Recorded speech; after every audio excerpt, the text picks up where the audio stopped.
Greetings and welcome back to LA Quill. Today we're diving into one of my favorite subjects in fantasy writing, mythology. Specifically, how you can borrow from ancient legends without ending up accidentally writing Totally Not Zeus and his surprisingly familiar family vacation. Now, mythology is one of the richest sources of inspiration that a writer could ask for, but it's also one of the easiest places to wander in with muddy boots and accidentally track footprints all over the stories that deserve respect. So today let's talk about how to take inspiration from myths while still creating something that feels unmistakably your own. One of the reasons mythology has survived for thousands of years is because human beings haven't actually changed all that much. We still love heroes. We still fear monsters. We still make terrible decisions because someone told us not to touch the shiny thing. Somewhere in the ancient world there's probably a myth that begins with the words, "This seemed like a good idea at the time," because it certainly did. Myths endure because they deal with the same emotions we're still wrestling with today. Ambition, jealousy, sacrifice, hope, grief, love, revenge, curiosity, and occasionally the consequences of ignoring very specific supernatural instructions. The funny thing is that many writers think mythology is all about the surface details. They see winged sandals and magic hammers and enchanted forests, shape-shifting foxes or dragons or thunder gods, and they think that's the important part. Those things are memorable, certainly, but they're decorations. The real treasure is buried underneath. If you only borrow the decorations, readers may recognize the reference, but they won't necessarily feel anything. If you borrow the emotional heart instead, suddenly your story has roots that reach far deeper than a cool magical artifact. A good exercise is to ask yourself a deceptively simple question whenever you read a myth. What is this actually about? Not what is literally happening, but why has this story survived? Why this particular story? Take Icarus, for example. The interesting part isn't that he flew with wax wings. Aviation engineers have solved that particular problem. The enduring part is the danger of believing you're above limitations, of letting pride drown out wisdom. That's a theme that works just as well in a kingdom of dragons, a city of mages, or a colony on another planet. The same idea applies almost everywhere. A great flood story might really be about survival and renewal. A trickster tale may be about intelligence triumphing over strength. A journey into the underworld may be less about geography and far more about grief, transformation, or accepting loss. Once you understand that deeper foundation, you've freed yourself from copying the original events. You're building with the same stones, but constructing an entirely different castle. One of my favorite techniques is changing the point of view. History, mythology, and legends all tend to shine a spotlight on the obvious hero. But writers have an unfair advantage. We can hand the lantern to someone else. Suddenly, the famous champion isn't the most interesting person in the room anymore. Maybe the stable hand watched the legendary knight leave every morning and wondered whether anyone ever asked the horse how it felt about charging dragons. Maybe the so-called monster has an explanation nobody bothered to record because the victorious hero wrote the history books. Changing perspective doesn't automatically make a story better, but it immediately opens doors that didn't exist before. The legendary event affects countless ordinary people. Wars produce healers, curses create survivors.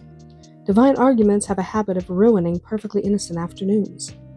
Exploring those overlooked viewpoints can create stories that feel both familiar and entirely original. Readers enjoy recognizing the echoes while discovering something completely unexpected. Another wonderful source of inspiration comes from noticing patterns across cultures. It's remarkable how many civilizations develop stories about floods, tricksters, giants, dragons, spirits, magical trees, or even journeys into realms beyond death. That doesn't mean they're all interchangeable. They absolutely are not. But it does reveal that human beings often ask the same big questions. Why are we here? Why do bad things happen? Why does winter come? Why does my neighbor insist on poking obviously cursed objects with a stick? If you're drawing inspiration from multiple traditions, though, this is where research becomes your best friend. Think of mythology as visiting someone's ancestral home. You wouldn't walk into a stranger's house, rearrange their furniture, rename the family dog, and declare that you've improved the place. Understanding where a myth comes from, what it meant historically, and whether it remains spiritually important today doesn't restrict your creativity. It actually gives you more meaningful material to work with. Settings are another place where mythology becomes wonderfully flexible. Strip away the scenery, and many myths can thrive almost anywhere.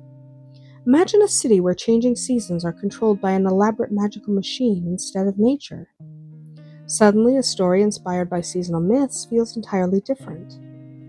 Picture an ancient forest spirit reborn as an artificial intelligence that governs a living space station.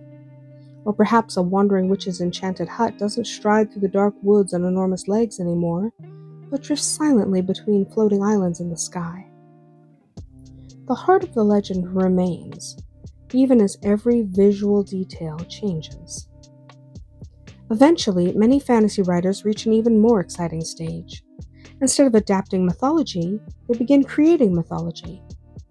This is where your world starts feeling ancient instead of merely old. Every believable fantasy setting should have stories people tell around campfires. Children should know cautionary tales. Priests should disagree about sacred events. Grandparents should confidently explain why mountains look the way they do, and neighboring villages should insist that the grandparents have the story entirely backward. Real mythologies are wonderfully messy because people disagree, they embellish, they forget details, and they occasionally make things up with complete confidence. When you're building your own myths, think about what purpose they serve. Some explain natural phenomenon. Others justify traditions or holidays.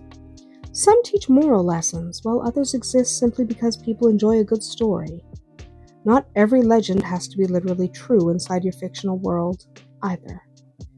In fact, it's often more believable if different cultures tell conflicting versions of the same ancient event. Historians argue, and priests debate, bards exaggerate. Your fictional civilizations should be just as gloriously complicated.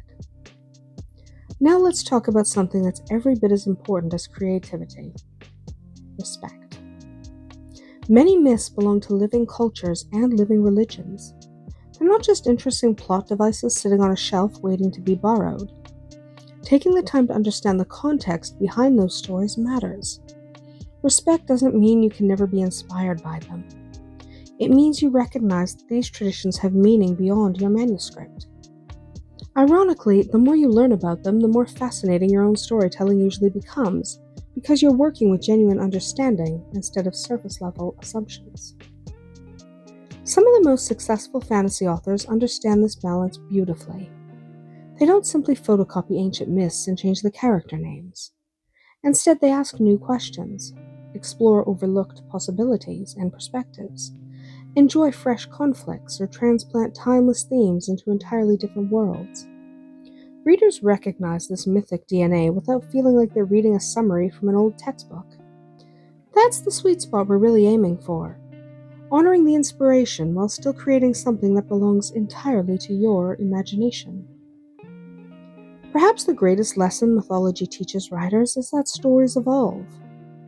Every generation retells old tales in new ways because every generation faces different challenges while wrestling with the same fundamental questions. We still wonder what courage looks like. We still wonder how power changes people. We still wonder whether love can overcome impossible odds, or whether curiosity will inevitably convince someone to open the glowing forbidden box with the large warning label attached.